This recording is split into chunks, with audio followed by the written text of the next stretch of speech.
Blenheim Palace, one of the grandest of all Britain's great houses. For centuries, these estates were miniature kingdoms, where everyone understood the rules and played their role.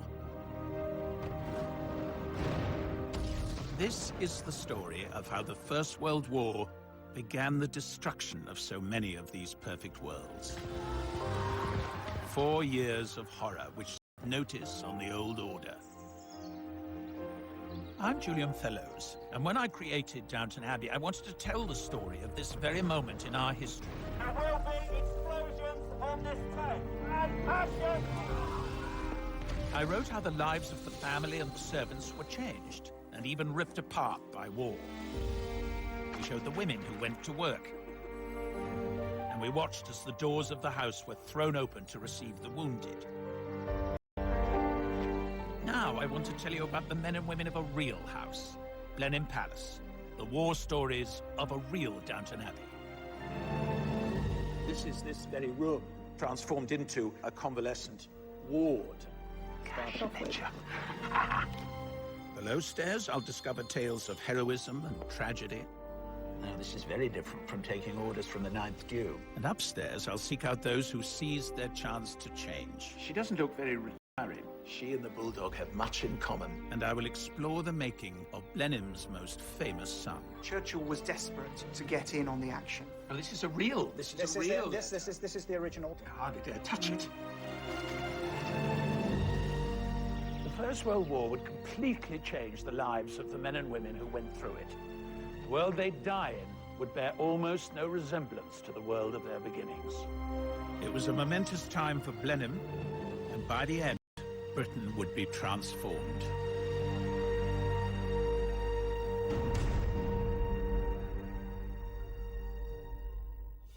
Blenheim Palace was built in 1722, an extraordinary physical manifestation of the power and status of the Churchill, later Spencer Churchill, dynasty. The Dukes of Marlborough were the head of the family, kings in their own land. 80 servants ran the house and gardens. 145 farms were worked by tenant farmers and labourers. The house dominated the town of Woodstock, just beyond its walls. Its children attended Blenheim schools. Shopkeepers and craftsmen depended on the house for their livelihoods. And so it remained until the Great War. So what was life like at Blenheim before the 9th Duke inherited? Blenheim was almost bankrupt.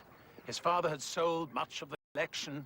The whole estate was tottering, and it needed a vast injection of money to get it up and running again. And Consuela Vanderbilt could provide it.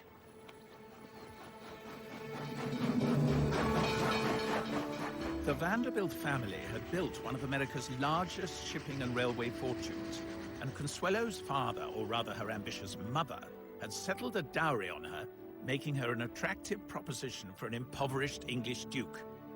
But for all her striking beauty, there was never any attraction between bride and groom. And here they are, Consuelo and Sonny, the 9th Duke, making a more convincing couple in marble than they ever did in life. In truth, this was a business deal. He got Consuelo's millions, her mother got a duchess for a daughter.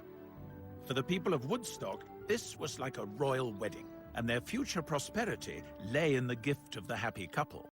They were married towards the end of 1895 in New York, but they took a long honeymoon tour, which unfortunately only really served to show they didn't like each other very much. But anyway, they arrived back here in the spring of 1896. Of course, it was a fantastic event for the town. There was bunting and flags everywhere. The whole population turned out to welcome the glamorous new American Duchess, and all the dignitaries were in their robes, and there was even a squadron of the Queen's own Oxfordshire Hussars there to welcome them.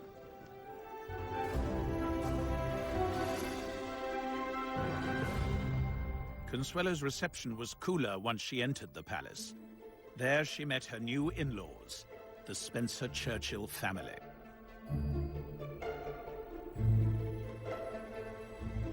This is the grand dining room where most of the meals were taken. Absolutely fabulous room, this. Lady Henrietta Spencer Churchill is Consuelo's great-granddaughter. And this is Tim, who's our butler. Oh, hello. Julian Fellows. So Tim has very kindly laid the table as it would have been set during that time. Oh, fantastic. So this is Consuelo arriving on her first night here. Well, you have to remember, she was only 19 when this marriage was arranged, and I think she found it particularly difficult dealing with the hierarchy of the staff. At that time at Blenheim, there were probably up to 80 household staff. Yeah. And, you know, there's this wonderful story when she wants fire lit, and she calls for the butler. The butler says, that's actually not my job. I'll just call for the footman to light the fire. She says, don't worry, I'll do it myself. I think the other tough thing for Consuelo was that she was suddenly engulfed by this huge Churchill family. One tale describes them as a signal for the ladies to leave the table. But her husband's aunt, the formidable Lady Sarah Wilson, had been running the house before Consuelo arrived, and she expected to retain this role. I think Lady Sarah was one of the few daughters who was still at home. So she sort of felt, well, who's this sort of American upstart coming to take my place as hostess? But in fact, it was Consuelo's job to get up and lead the ladies out. And then She rose and intercepted her at the door and said, are you ill? are you ill? I love that. And when Lady Sarah denied it, she said, oh, I thought you must be ill because you're leaving early. And that was the end of that rebellion. I bet she didn't do that again in a hurry. You know, she was determined to make her mark and show that she was rightfully the hostess, and good for her. And that was her business. Absolutely. Such pettiness was made irrelevant in August 1914 with the declaration of war. Men clamored to enlist, and women from all classes looked to play a part. But I was surprised to discover that Lady Sarah Wilson was one of the first to answer the call, that she would leave the lavish surroundings of Blenheim with its staff happy to wait on her hand and foot, and instead volunteer for service. I have here the medal card, something I didn't know existed, of Lady Sarah Wilson. Here she is listed as being at the Allied Forces Base Hospital, which must mean that she went abroad. She went either to the front or near the front at any rate. So she was not simply sitting at home knitting socks for soldiers. She was in the thick of it. And I am going to try and find out a bit more about that. Lady Sarah was no stranger to war. When her officer husband, Gordon Wilson, went to fight in the Boer War, she followed, rather incredibly finding fame as the first female war correspondent, becoming something of a feminist heroine. But her activities during the Great War are less well known, so I'm in London to find out more at the Royal Society of Medicine's library to meet historian Alison Fell. I have the medal card of Lady Sarah Wilson. But what did she actually do out there? Well, I've got an article from a newspaper. This is shortly after the outbreak of war. Hospital at the front. I propose to run the hospital under the auspices of the Red Cross Society to engage the best available surgeons and nurses.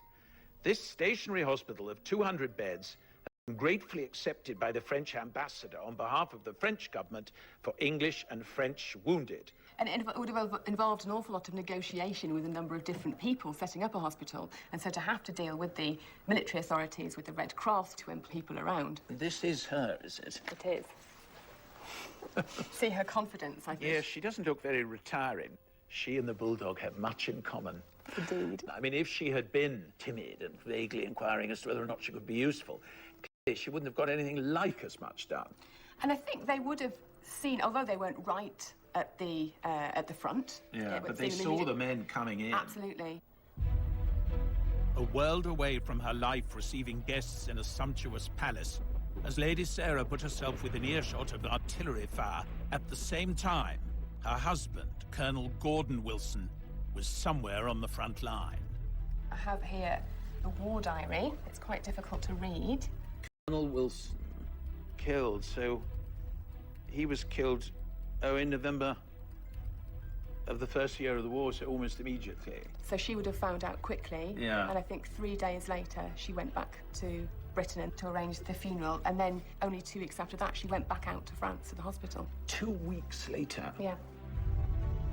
Colonel Wilson was killed at the First Battle of Ypres in the autumn of 1914. And his death cut short a marriage of almost 23 years. But a loss such as Lady Sarah's would soon become all too common. Quite a lot of the women I've looked at who volunteered to go and do war work in France had been either widowed or had lost a son, which is interesting.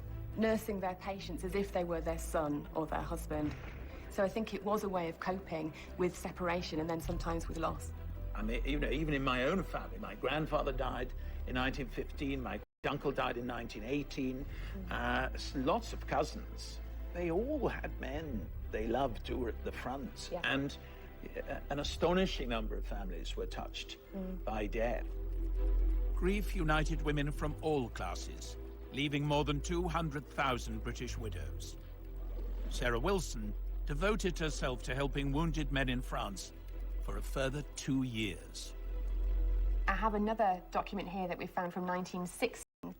Lady Sarah Wilson has her own hospital, which a man who was nursed there told me was the jolliest place to be ill it was possible to imagine. He said Lady Sarah herself was a veritable tonic. So bright and cheery was she always. I don't think Consuelo would have recognized this portrait. I was just about to say what a different picture of her we get there. Before the war, I don't think she was a nice person. She certainly was extremely unpleasant to Consuelo when she first arrived at Blenheim, bullying. In some ways, maybe a war gives a woman like Sarah Wilson the opportunity to use skills in a way that had public acclaim, and she felt... Her, really. Her rival Consuelo had moved on too. She'd done her duty by bearing 2 male children, an heir and a spare, then fled the palace for London to get away from the husband she loathed. There, she dedicated herself to helping women in the workplace. It's ironic that at the same time, her estranged husband, Sonny, played a key role in getting women into work. Under his leadership, women of every class took up jobs previously reserved for men. It was a change that would alter things irrevocably long after the war was over. I'm meeting Michael Waterhouse, the 9th Duke's great-grandson.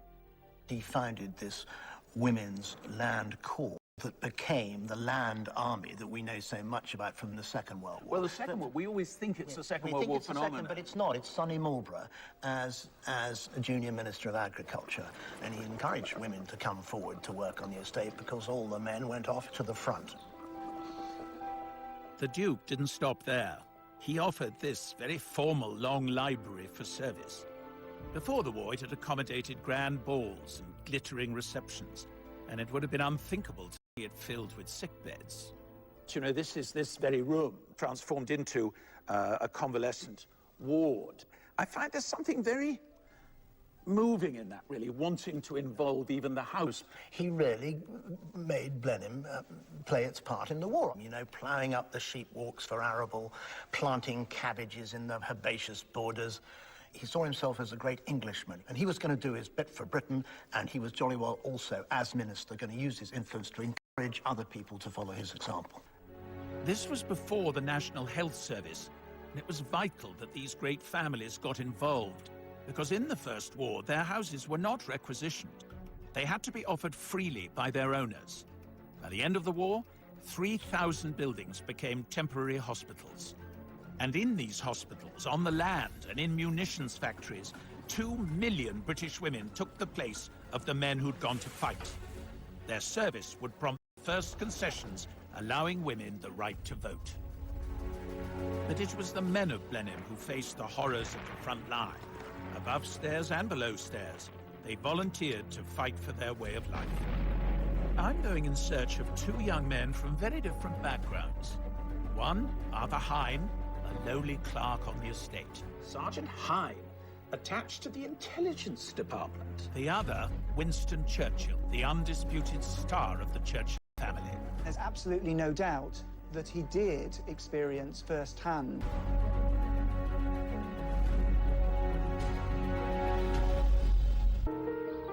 Blenheim Palace. For 300 years, this has been the home of the Dukes of Marlborough, head of the Churchill family.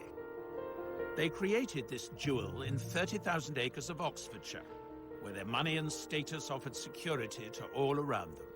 In return, their servants and local people deferred to them. trusting them with their lives. But when the First World War broke out, this ancient system was put to the test. All the great and the good of Blenheim and people who worked for them found themselves involved in world events, and nobody was keener to get stuck in than Winston Churchill. This is what he wrote to his wife. My darling one and beautiful, everything trends towards catastrophe and collapse. I am interested, geared up and happy. Is it not horrible to be built like that?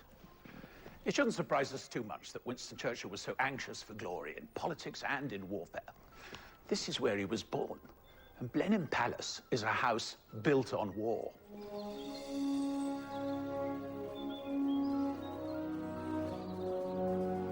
Throughout his young life, Winston had a constant reminder that war was in his blood. His ancestor John Churchill won a famous victory over France. He was rewarded with Blenheim and a dukedom. Well, this is the column raised to the memory of the first Duke of Marlborough, with an incredibly splendid inscription, which is pretty florid. A monument designed to perpetuate the memory of the signal victory obtained by John, Duke of Marlborough, the hero not only of his nation but his age, who by military knowledge and irresistible valor rescued the empire from desolation, asserted and confirmed the liberties of Europe. I think it was terribly important to Winston Churchill to prove that he was a worthy successor to his great ancestor, and when the war started, he was very anxious to make his mark. Not very surprisingly, his thoughts turned to a cavalry regiment that was local to Blenheim. And on the 4th of August, the Woodstock branch of the Queen's Own Oxfordshire Hussars received a cable with a single word: mobilize. With that one word, Churchill called on the ancient bonds of loyalty he expected in Blenheim men. It meant that they would be among the first to see action. I'd love to know more about their war.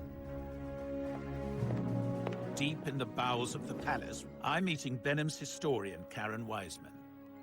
Wonderfully Edwardian faces. Favorites is Maisie. Then there are 4 Hollises dotted around. This is one of the Hollises, and they worked as footmen. And then you see this lovely man. Well, all 4 brothers were footmen. Were all in the palace, yes. They were all listed as working for the butler. Tell me that some of them survived the war. 2 of them did not, and 2 of them did come home. Oh, God. And then over here we have Arthur Hine, lovely fresh-faced young man. And yeah, God, they were so young. Oh. And the Hine family have worked for Blenheim for many generations. If I just show you this photograph album here, I need to just step across. Now, this was a gift to the 9th Duke and Duchess when they got married. And when you turn the pages, you'll see they're all dressed in Sunday best with their names underneath.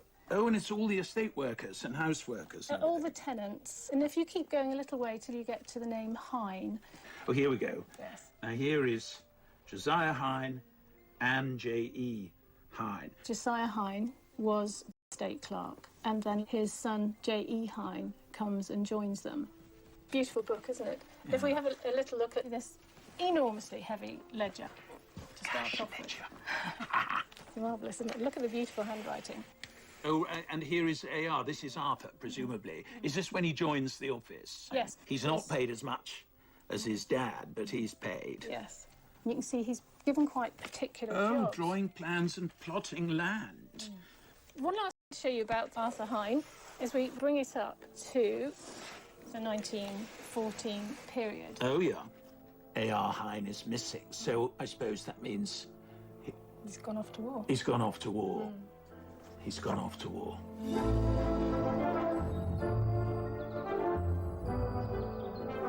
Up to this point, much of Arthur Hine's experience of military life had been in the Hussars' regular training camps at Blenheim, where he would have encountered Winston Churchill.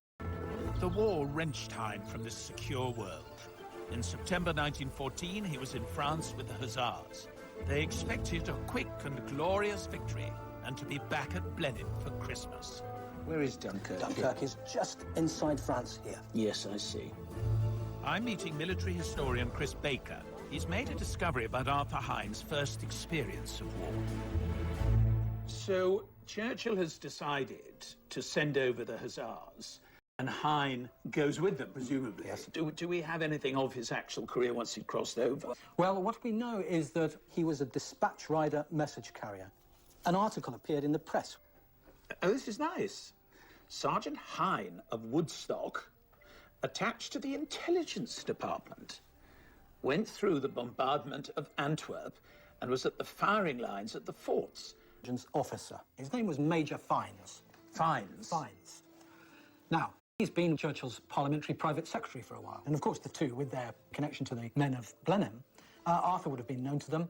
And if you're going to be sent into a fast-moving and dangerous situation, well, take a man you trust. The besieged Belgian city of Antwerp was on the brink of surrender to Germany. Winston Churchill became the loudest advocate of a British mission to save the city, which sent local Blenheim man Arthur Hine into the fray as a dispatch rider. The Germans brought up what for the time was the heaviest artillery in the world. They begin a deliberate, steady, heavy bombardment of the city. 5 shells per minute falling into the packed city centre. You can imagine the scene of buildings falling, of fires breaking out. Very frightening, chaotic. Riding his motorcycle through Antwerp, Arthur Hine found himself in the thick of the chaos. Amid the terrible scenes he witnessed was the sad plight of a poor girl who had crawled from the cellar of a burning house, leaving her parents inside. Sergeant Hine offered her a lift on the motorcycle he was riding. With great difficulty, he was able to get to Ostend and brought the refugee home to England, where she is being well cared for by his parents. What an extraordinary story. I don't think there is much doubt that Arthur was given some kind of special mission to go home. Because he couldn't have been court-martialed if he just Absolutely, left. you couldn't just do that. The first thing Churchill would want to know is what really happened. Yes, absolutely. And an eyewitness account was clearly essential. The regimental history hints that he went to London on arrival in England, which again sort of reinforces the possibility. Wretched Belgian girl clinging to his waist the whole time. Antwerp quickly fell to Germany, and 30,000 Belgians lost their lives. Arthur Hine soon returned to the front, although his role as Churchill's messenger was no longer apparent. He marched into the First Battle of Ypres as a regular soldier, the same bloody battle that killed Blenheim's Colonel Gordon Wilson. By January of 1915, he was in hospital suffering from shell shock.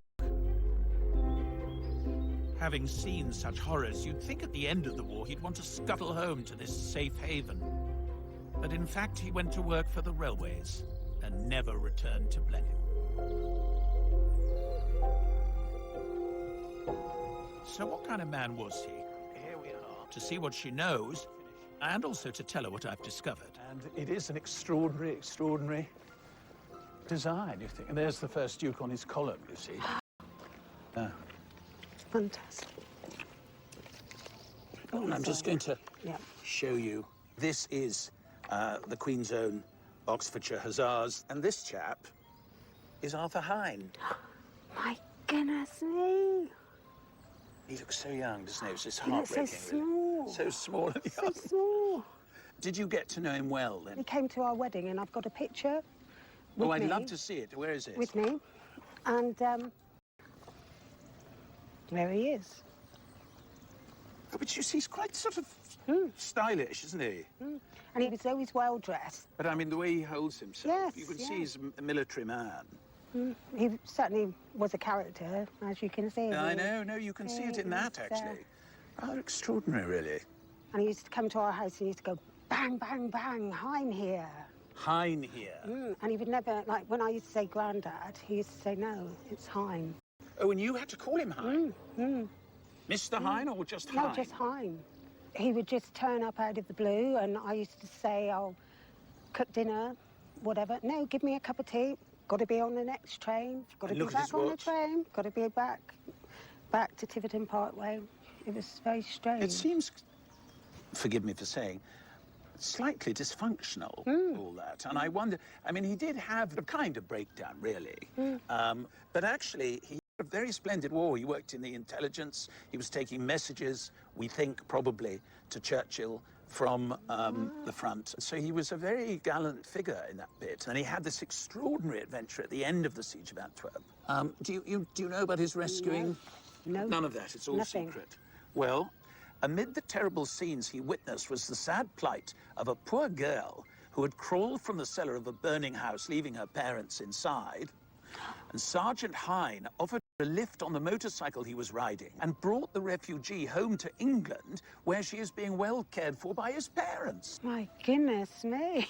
Isn't that extraordinary? I mean, a real adventure. To think he had so many stories to tell. I know. And he couldn't tell them. No. He was just a man of mystery. Bang, bang, Hine here.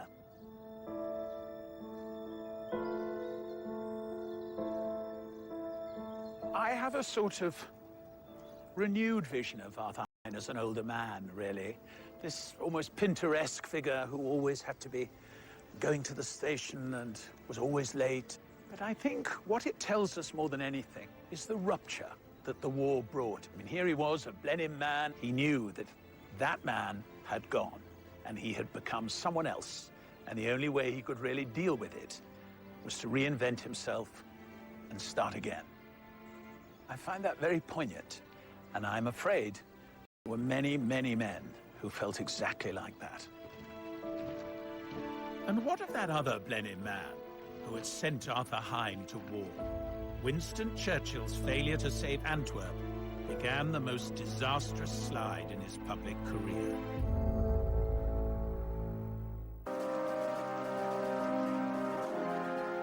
Blenheim Palace, home of the Dukes of Marlborough. The first Duke's great victory over France brought the family wealth and influence. And the man most likely to follow in his footsteps was Winston Churchill. But the Great War threatened to defeat his ambition. As First Lord of the Admiralty, he was held responsible for the disastrous invasion at Gallipoli in Turkey. 50,000 Allied troops lost their lives. Churchill was forced out of office, and his reputation was ruined.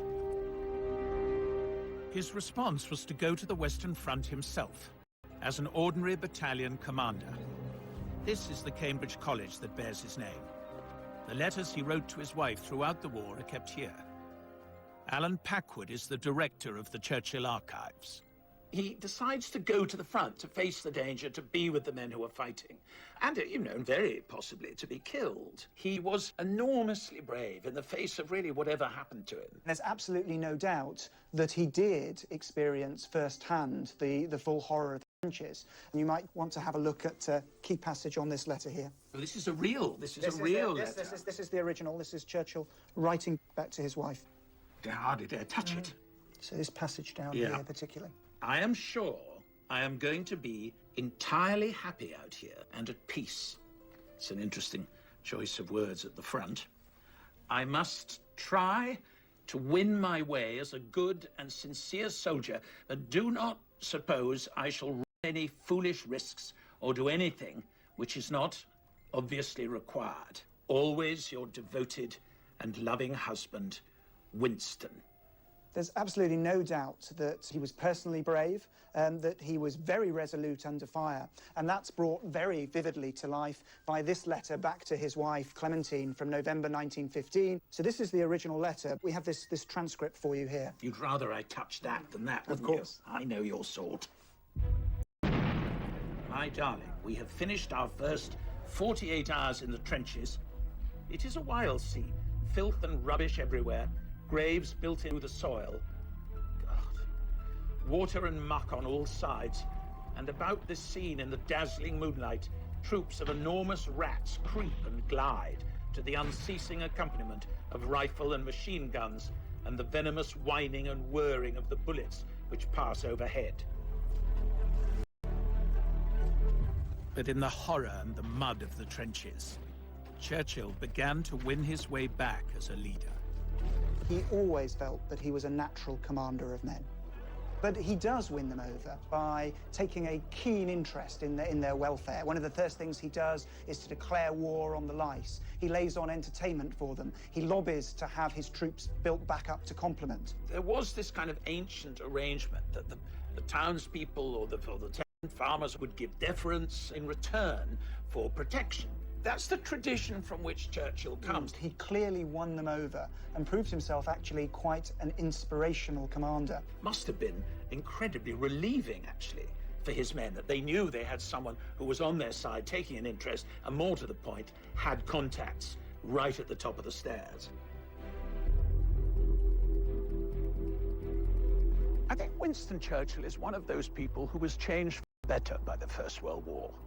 That very aristocratic sense of entitlement, rather unquestioned, rather arrogant, really, seemed to develop into something kinder and more responsible and more modern. I suppose in a way one could say the First World War made him the man to win the Second World War. The war was dragging Blenheim and its people into the future, whether they wanted it or not. The fact is, who gave the orders and who took them was changing, and a new force was emerging, the middle class.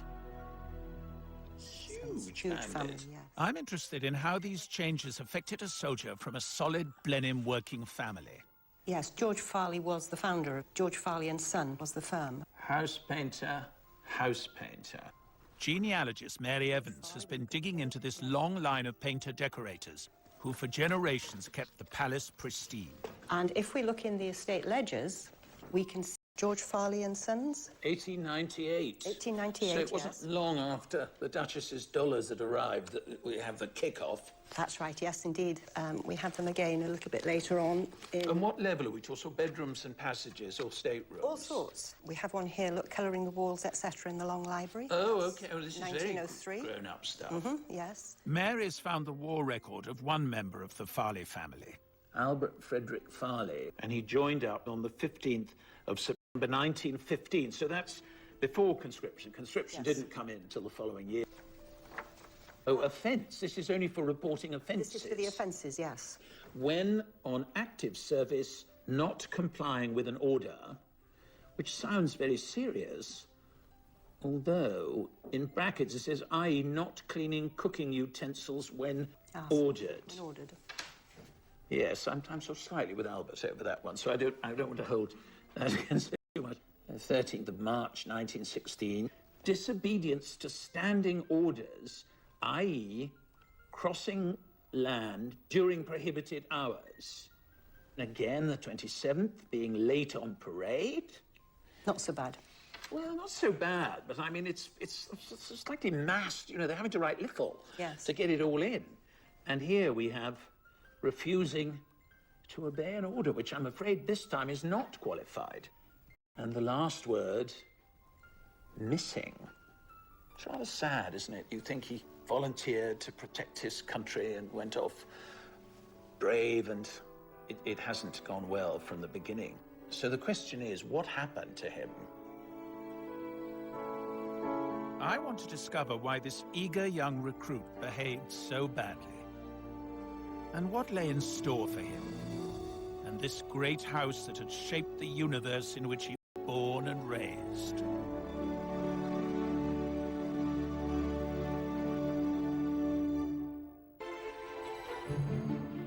Before the First World War, Blenheim employed 25 craftsmen, from water engineers to carpenters. The Farley family were decorators and had painted these rooms for generations. They were loyal workers and well looked after. I've come to Balliol College in Oxford to meet military historian Gary Sheffield. I'm hoping he can explain why, after volunteering for the army, a member of that family should acquire such a bad disciplinary record. Albert Farley, I imagine, fairly straightforward man. He comes from a good background, and it goes so wrong for him. Do we know more about these offences and this punishment? It says there, FP for field punishment number 1, which is the most serious one. Probably next to executions, the most controversial part of British discipline in the First World War. Because it involved tying a soldier to a fixed object 2 hours a day for 21 days.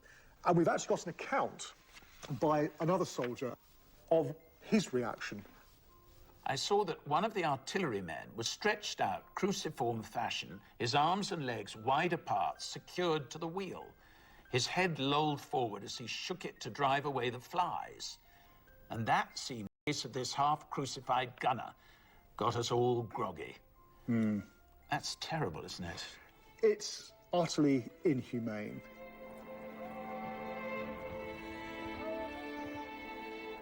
Albert bore his punishments and fought in ghastly conditions in the Battle of the Somme during the wet autumn of 1916. It was one of the bloodiest battles in human history. But even this nightmare cannot fully account for Albert's bad record. Most other soldiers who went through the same hell fell into line. We don't know precisely what order he disobeyed, but we do know something about the background. Have a look at this entry in the battalion war diary. Relieved by the 6th Battalion of the Queen's Regiment, very quiet but wet, marched to Berneville. Billets poor, place all mud and slush. Yes, I mean, that's the key to it, isn't it? I think it is. After terrifying days and nights in the trenches, billets, temporary living quarters at a safe distance from the front, were meant to offer desperately needed respite. One of the central facets of being an officer that would have been drummed in to people going through officer cadet units in places like this Oxford College is that your first and foremost responsibility is to look after the comfort and well-being of your men. Sure, not to pour yourself an enormous whiskey and put your feet up, which I'm sure is what they really wanted to do. And this actually shows this basic principle has been broken on this occasion. Albert Farley would have entered the army expecting his commanding officer to be someone like the Duke or Winston Churchill, who almost by instinct would look after their men in the same way a landlord would look after his tenants. Given the very heavy casualties in the fighting in 1914, you had a series of officers coming into the army who came from very different social backgrounds. Let me give you the enlistment sheet of the soldier put in command of Albert Farley. Oh, here we go. Teakle. Look where he was brought up. Of 10 Rhodesia Road, Clapham. Now, this is very different from taking orders from the 9th Duke. It's actually classic lower middle class suburbia. And his occupation is interesting for an officer. His occupation in civil life is a bank clerk. Although we mustn't be too anti Mr. Teakle. I mean, why shouldn't he be an officer? Why shouldn't he get on? You know, one mustn't think it was easy for the officers either. I keep having this sense of people taken from ordinary lives, you know. That Farley simply cannot, or perhaps will not, cope with the social change that the war has brought about. And in some ways, I think we can see Albert Farley as being a victim of it. The old society is cracking in front of his eyes, and I think he's not very pleased with what replaces it. 6 months after receiving his worst punishment, Albert Farley's war was over. Under heavy machine gun fire in the Battle of Arras, he was reported as missing and accepted as having died. In Woodstock, he is honored by this monument, along with the other local men who gave their lives for their country. When the war was over, the army sent Albert's medals to his mother, Florence. Here we have the receipt for the Victory Medal. And here she's written in, "My son, A.F. Farley." I think there's a sort of pride in that when she writes "my son." She's sort of lifting him off the page. By its end, the Great War had cost nearly 1 million lives from Britain and her empire.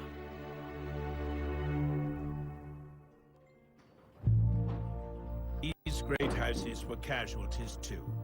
The writing was on the wall for this ancient system. Many families had lost their heirs, servants were unwilling to return, taxes rose and the Great Depression followed. Vast tracts of land were sold off.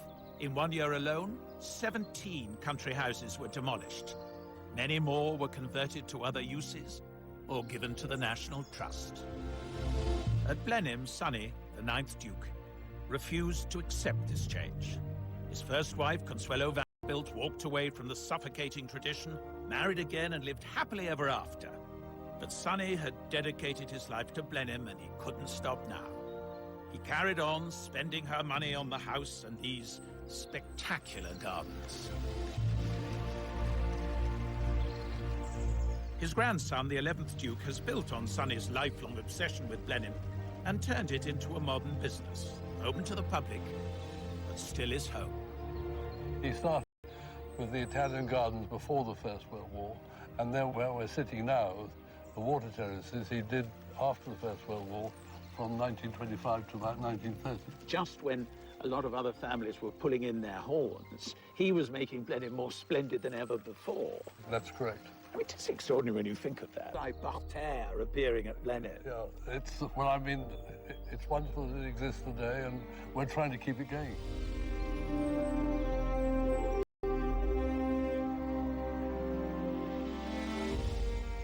The Churchill family, and in fact, the whole Blenheim community, had entered the Great War still governed by the ways of the 19th century. They emerged from it to find themselves in the 20th. That pre-1914 existence may have lingered on for a few years in some of these houses, but the mindset had changed. The clarity of the old world, where most people accepted the role they were born to and lived by its rules, that had been replaced by something very different. Better, maybe, but definitely more uncertain.